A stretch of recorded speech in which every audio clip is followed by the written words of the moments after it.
All right, welcome back. We have some breaking news coming in at this point in time.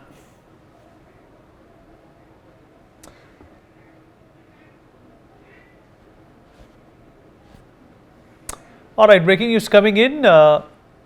In fact, Marco Rubio has put out a message on platform X.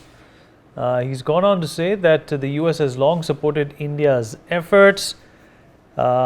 In fact, I'll read out the whole message. He went on to say that we have extradited Tahawwur Rana to India to face charges for his role in planning the horrific 2008 Mumbai terrorist attacks. Together with India, we've long sought justice for the 166 people, including 6 Americans who lost their lives in these attacks. I'm glad that day has come.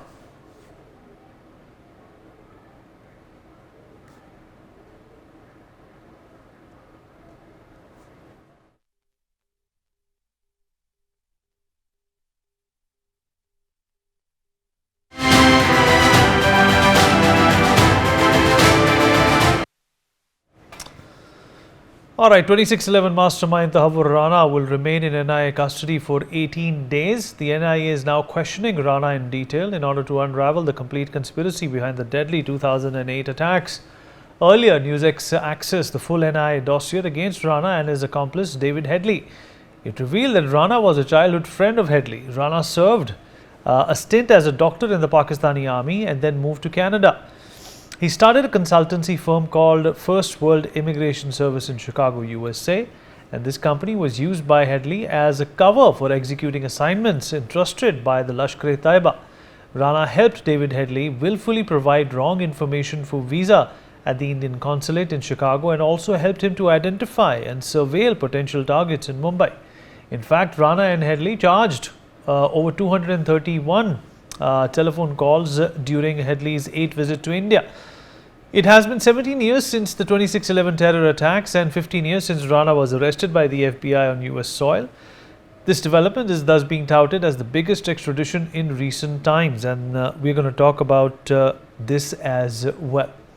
Well, Mr. N.K. Sood, former RAW officer with us on the show, Major General Sudhakar G, geopolitics strategic and defense expert, Mr. Sanjay Sahai, former IPS, with us on the program as well, and Ambassador Ashok Sajjanhar is also joining us on the program. Gentlemen, thank you so much for being a part of this conversation. Mr. Sood, I'll begin with you.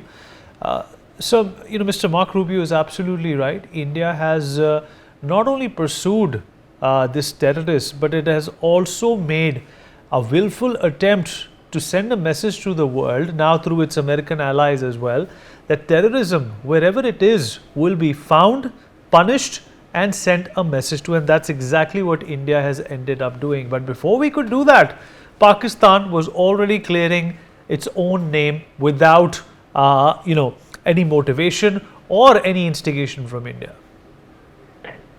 Actually, of course, whatsoever the US has said, they are totally right. But the main issue is that US did not support India prior to 9/11. India had been giving them all the information that the Pakistani terrorists are involved in India and Pakistani terrorists are active in Pakistan, in US also. US did that. But only after 9/11, US acted, US supported India, and US been supporting India. It's a great achievement. As far as Pakistan is there, Pakistan will always remain in denial mode. But whatever Pakistan may do, Pakistan knows, US knows, and the world knows that Rana is a terrorist. He was involved in terrorist activities. And US has specially sent him to India with a tag that Rana is a terrorist and he was involved in 2611. So Pakistan's denial mode will not help Pakistan. But on the other hand, India is also very active. India not only wants to target Pakistan, not only wants to book Pakistan, but India wants to assure that the people sitting in India who had supported Tahawwur Rana and Headley, they should be exposed, because some of the people who were involved in supporting Rana and Headley, they were supported by the previous government of Manmohan Singh government. Some people in Bollywood, they were also closely connected with. So I think when NIA has taken 18 days custody of Rana, of course I know that some RAW officers, especially a team from RAW, especially a team from IB, they are also involved in investigation and questioning Rana. And I think with their passing, we'll get a lot of information. We'll know a lot of people who were involved in India, who had been supporting Rana and Hadley. Ambassador Sajjanhar, obviously, the implications of this arrest, this extradition are quite profound. Profound at a level at which it's been accomplished, and profound at a level of the kind of, information that can be extricated out of this terrorist.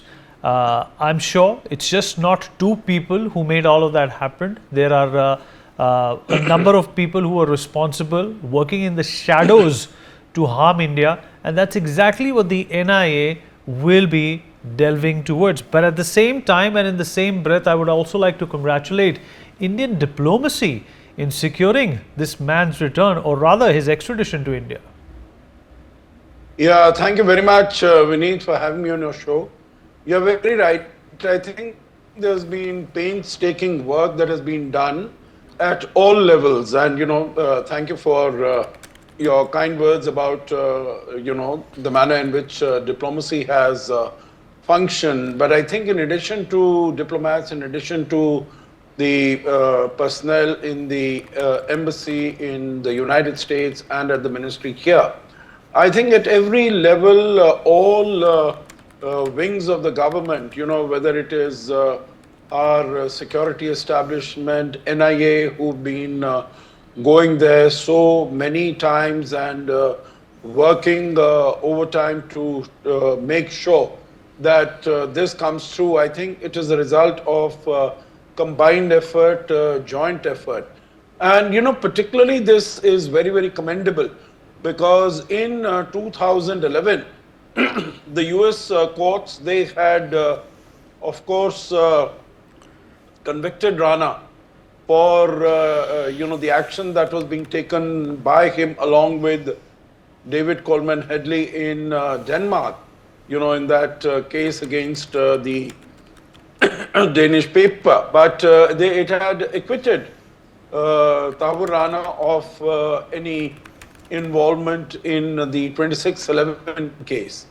And I think it is to the credit of the Indian government that it took up the case again in 2018 and took it forward. And although Tahawwur Rana was, serving a sentence of 14 years as a result of the Denmark case, he was also released in 2020 after about 7 years of his sentence having been served because of his health considerations, etc. But it was at that time that India put in its request for extradition, and on the second day itself, that Tahawwur Rana was again rearrested.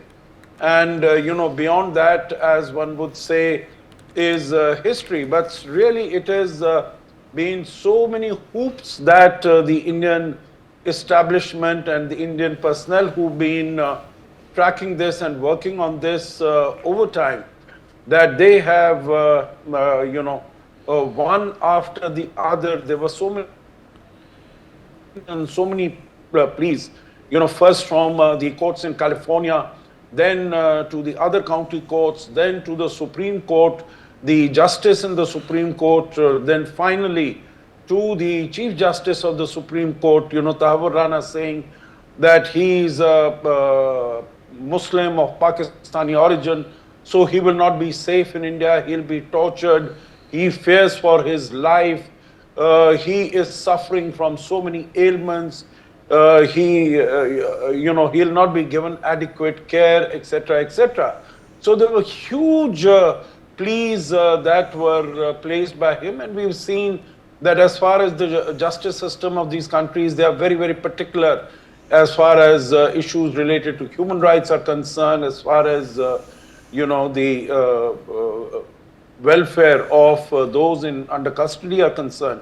So I think it's been really a very tough battle for India, and it is the determination, not only at the official level, at the professional level, but definitely at the political level, the leadership that India has shown and the determination that India has shown, that anyone, as you said very correctly, that anyone who wrongs India, and acts against the territorial integrity, sovereignty, and the welfare of its people, irrespective of how long it takes and irrespective of where they are placed. Their acts will never be forgotten, they will not be forgiven, and they will be brought back to face justice in India. And that is exactly what has happened in the case of Tahawwur Rana. So I think it's a matter of great satisfaction for all people that although,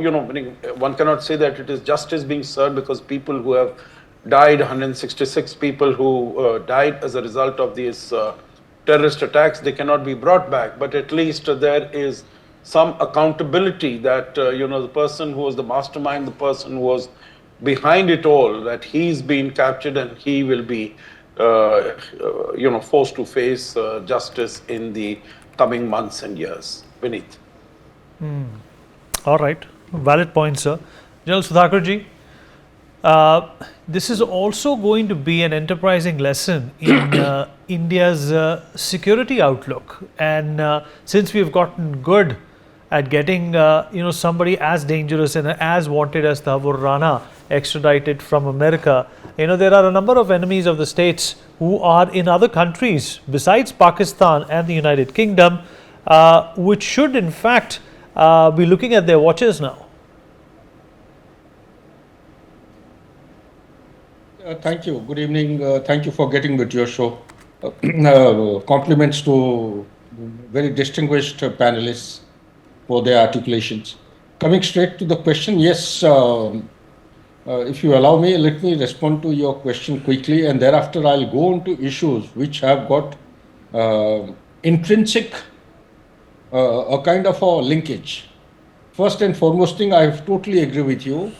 It is not one of its kind. Rana, making him a convict or sending him to gallows is not going to find a permanent solution to the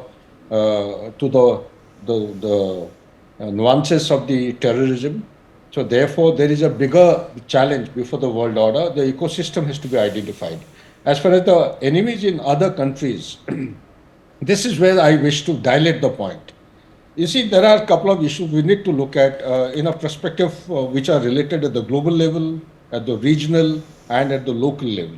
When I talk about the global level, the subject, like the distinguished ambassador has very rightly brought out, Mr. Sood, till 9/11, US was not at all amenable, leave alone listening, amenable to talk anything about terrorist activities. It is only after, does it mean that until you get hurt, deeply wounded, grievously wounded, you will always call the terrorists as freedom fighters? That is where the world has to put together its act and find an answer. What I'm trying to highlight in short, keeping in view the time available, is that there are certain issues in global order, no matter we may be in 21st century, most tormenting, and there's a huge churn going on in the geopolitics. There are some issues in which the planet has to sit down and decide that these are bipartisan. These are bipartisan issues. They have to be accepted by all. Terrorism is one of them. Climate change is another. Likewise, pandemic, you have to list out one. Because unless the entire planet accepts the point regarding the forces inimical to India or any other country, terrorists sitting in UK, Canada, and elsewhere, that is not going to find a quick answer. Second point I wish to make is that there is a religion factor which is coming in. Being a military man, we are prohibited to talk, but then unless you identify the threat correctly, you will not be able to diagnose the problem and you can't find a solution. The religion, Kasab, he was tied up with a red string in his wrist, and if you put together the transcript of the messages in the informations transmitted by the Pakistani handler, ISI, if you join the dots, what emerges is that this particular terrorist activity, had Kasab been neutralized or eliminated in simplistic expression because of lack of correct language, then perhaps they would have had an added advantage to call this an attack by the Hindutva forces and brand this Hindutva as a terrorist organization in the world order. This is what I was in one of the international channels. This point came out from one of the eminent speakers. And more so, Mr. Loknath Behra, who was the DG of NIA or Kerala, he had investigated Mr. Headley in detail, and that I believe is already in the public domain. He brought out very relevant issues. He highlighted the following. One, it was Taj Hotel was not the only objective. They had a long list of objectives like NDC, National Defence College in New Delhi. They had the Kochi Naval Dockyard. They also had a Ganesha temple in Mumbai. And likewise, they had almost about more than 7 to 8 objectives to be tackled in one go or in quick succession. So therefore, what I'm trying to bring out is there is an ecosystem which needs to be identified correctly, and the people who are operating this at that point in time, I'm pointing towards not only ISI, Major Iqbal is a known figure in ISI who was coordinating. What I'm coming to is the deep state in Pakistan, Pakistan Army in the military operation directorate, there was an officer who was coordinating all the activities. Pakistan Navy also was into it. These people had come in the naval ship. They had actually disembarked from the ship, came onto the boat, and thereafter came onto the shore of Worli. And at Worli, there was somebody who guided these people from that disembarkation point to the Taj Hotel. So there are people who are operating within India as well. So therefore, there is a requirement not only to actually extract maximum information, but also to corroborate and narrow down to the people within these 18 days as far as possible. Last but not the least is that the present dispensation in India and Donald Trump in the USA, they need to be complemented. There are a lot of policies, a lot of regulations come out. There are lots of rules and operating procedures which have been formulated in the United Nations Security Council, like tracing of weapons and all.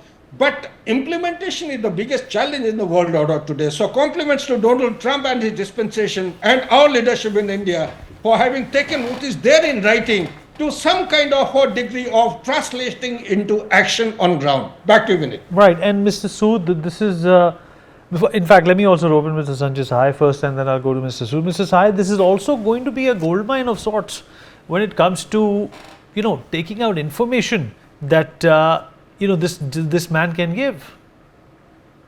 The investigation has been a roller coaster ride. Though convictions have happened, yes, as per what the panelists have been talking about and what all of us understand. I think there are lots of investigations still to be done, and there are large components, chunks of investigation, which lie unattended because of Headley not being here and Rana also not being extradited.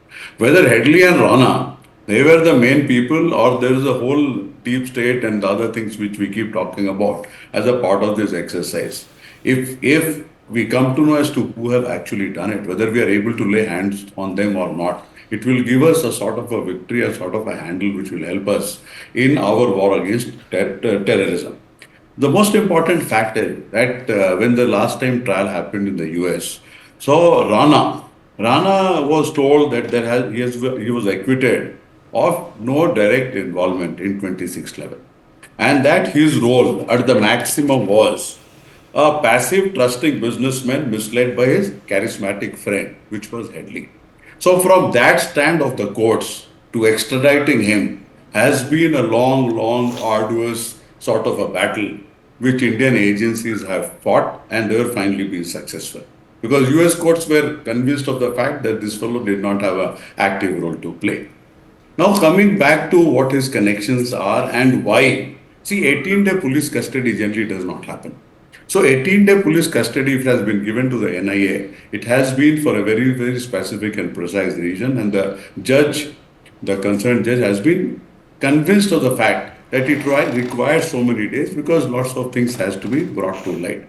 So first and foremost, where it starts with the reconnaissance. So what was his relationship with David Headley? So his relationship with David Headley will also bring to light the exact nature of the connects both in India and in Pakistan and might be at other places. So that is the most important part. His links with Lashkar-e-Taiba. So we are talking of links, but the nitty-gritty and the granular details, those are very, very important. Now, David Hadley's testimony is available with NIA. There are lots of other evidence, inclusive of technical trove of evidence which is available there by way of emails and variety of other things. Those will be used to contradict, to corroborate as to what this gentleman talks about. So this is broadly where we are. Then what we have been talking about, that this whole exercise across this country, has it happened just like that? Or there were sleeper cells? Who are the people who supported? I'm not getting into the larger part of the conspiracy where we have been talking about religion and other things also creeping in. But if this investigation is taken to its logical conclusion, which it would be, I think that larger conspiracy will also come out. Because it becomes extremely essential for all of us to understand if there was a larger conspiracy or there wasn't a larger conspiracy.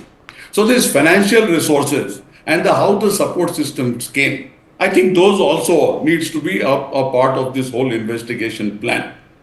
Whether Rana was only a part of the reconnaissance or he was aware of the conspiracy and the plan and was also a mastermind with Headley or also conspiring with the handlers in Pakistan, whichever agency which we have been talking about on a regular basis. So that also adds to the complexity to the whole thing.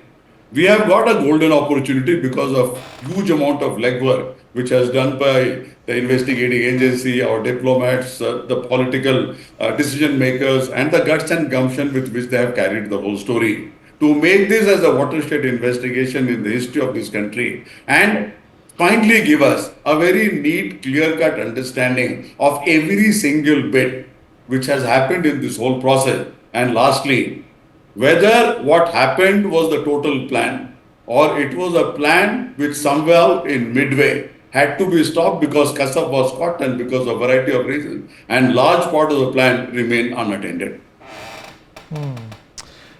All right. Well, we've almost run out of time, but before I, in fact, end the show, Mr. Sood,